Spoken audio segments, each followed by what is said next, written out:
안녕하세요. 이번 시간은 하박국서입니다. 하박국서 안에는 하박국에 대한 개인적인 정보가 전혀 없습니다. 다만 시기오롯이나 지위라는 용어가 나오는 것을 근거로 레위 자손으로 추정하기도 합니다. 하박국의 뜻은 씨름하다, 포옹하다, 끌어안다입니다. 악인이 잘되고 의인이 고난받는 현실에 대해 하박국이 하나님께 따지듯 호소하지만 결국 하나님의 선하심과 정의가 승리할 것을 알려주기 위함입니다.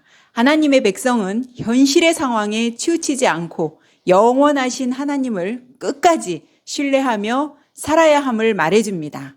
하박국서가 기록될 당시는 요시야의 아들 여호야김이 활동하던 때입니다. 여호야김 왕은 하나님의 말씀을 전하는 예언자들을 죽이고 옥에 가두는 악한 왕이었으며 이 당시 유다에 만연했던 악과 불의에 대해 고발합니다. 이때 활동한 선지자 하박국은 하나님께 도대체 언제까지 이런 상황을 지켜보고 계실 것인지를 따져 묻는 탄원서입니다. 하박국서는 3장으로 되어 있습니다. 1장부터 2장 4절까지는 하박국의 항의와 하나님의 대답이 2차례에 걸쳐 나오고 2장 5절부터 20절까지는 화 있을진저로 되어 있는 5가지 재앙에 대해 3장은 하나님의 답변에 대한 하박국의 고백과 찬양입니다. 하박국서는 하박국이 하나님께 따지듯 묻는 질문에 대해 하나님이 대답해 주시고 그에 대해 하박국이 하나님께 감사를 드리는 내용입니다. 하박국은 다른 선지자들과 달리 하나님의 말씀을 받아 백성들에게 전하기만 한 것은 아닙니다. 얼핏 보면 마치 하나님께 따지고 호통치는 것처럼 보여집니다.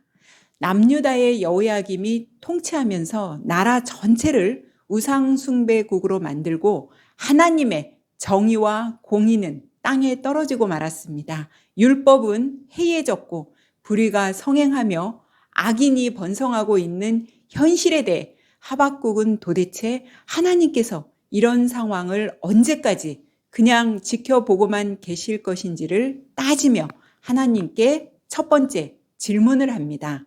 하나님, 도대체 왜 이 악한 왕이 나라를 이 지경으로 만들고 못된 짓을 저지르고 있는데도 하나님께서 가만히 계십니까? 하나님, 뭐라고 말씀 좀 해보세요라고 묻습니다. 그러자 하나님은 이렇게 답변하십니다. 걱정하지 마라. 내가 갈대아 곧 바벨론을 일으켜 남유다를 징벌할 것이다. 그 말씀에 더 화가 난 하박국이 다시 하나님께 호소합니다.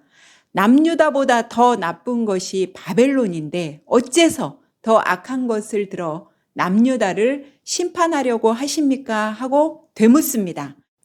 이에 하나님께서는 하박국에게 내가 하는 말을 판에 명백히 새겨 모든 사람이 알게 하라고 하시며 묵시의 말씀을 주십니다. 그 묵시의 말씀은 바로 때입니다.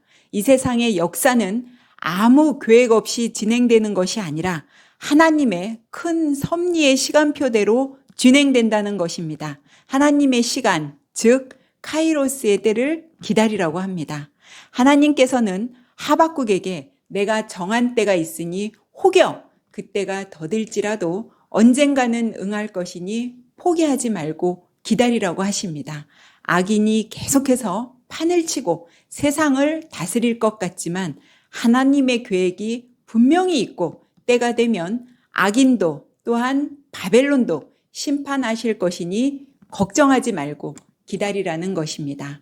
하나님께서 궁극적으로 그날을 오게 하실 것이라는 믿음을 붙들고 하박국은 말합니다. 곧 의인은 믿음으로 말미암아 살리라. 이 말씀은 하박국서의 핵심으로서 신약 성경에서 3번이나 인용되었습니다. 먼저 로마서 1장 17절, 갈라디아서 3장 11절, 히브리서 10장 38절에서 인용되었습니다. 종교개혁자 마틴 루터는 로마서 1장 17절 오직 의인은 믿음으로 말미암아 살리라 말씀으로 이신칭의를 깨달았고 성 어거스틴, 감리교의 창시자 존 웨슬리 등 많은 신학자들에게 영향을 준 구절이기도 합니다. 하박국서 2장 5절에서 20절까지는 하나님의 때에 심판받을 사람들에 대해 구체적으로 나옵니다. 결국 재앙을 받는 사람들은 정의와 공의를 짓밟고 사회적 약자를 괴롭히며 부당한 이득을 취하는 자, 힘으로 약소국을 점령하여 거대한 제국을 만드는 자, 하나님이 제일 싫어하시는 우상을 숭배하는 자들입니다.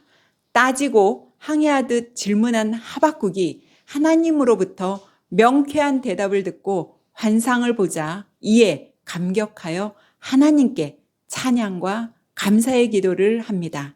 아직 아무것도 변화되거나 나아진 것은 없었습니다.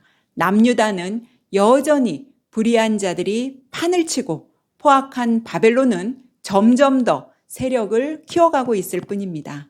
그런데 어떻게 하박국은 기뻐하고 즐거워할 수 있을까요? 하박국은 하나님의 마음을 제대로 알았고 하나님이 어떤 분이신 것을 확신했습니다.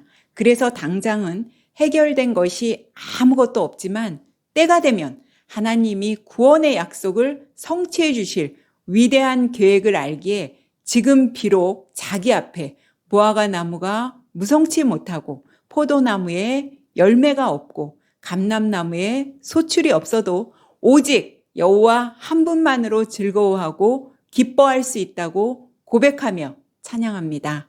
혼탁하고 어둡고 불의가 판을 치는 세상에서 과연 그리스도인들은 어떻게 살아가야 할까요? 하박국서는 우리에게 신실하게 하나님의 말씀을 붙들고 믿고 기다리라고 말하고 있습니다. 주님이 재림하실 때 이처럼 신실한 성도들을 찾으실 터인데 과연 그 숫자는 얼마나 될까요? 우리 자신부터 신실하고 하나님의 말씀으로 살아가 보면 어떨까를 생각하며 하박국서는 막을 내립니다.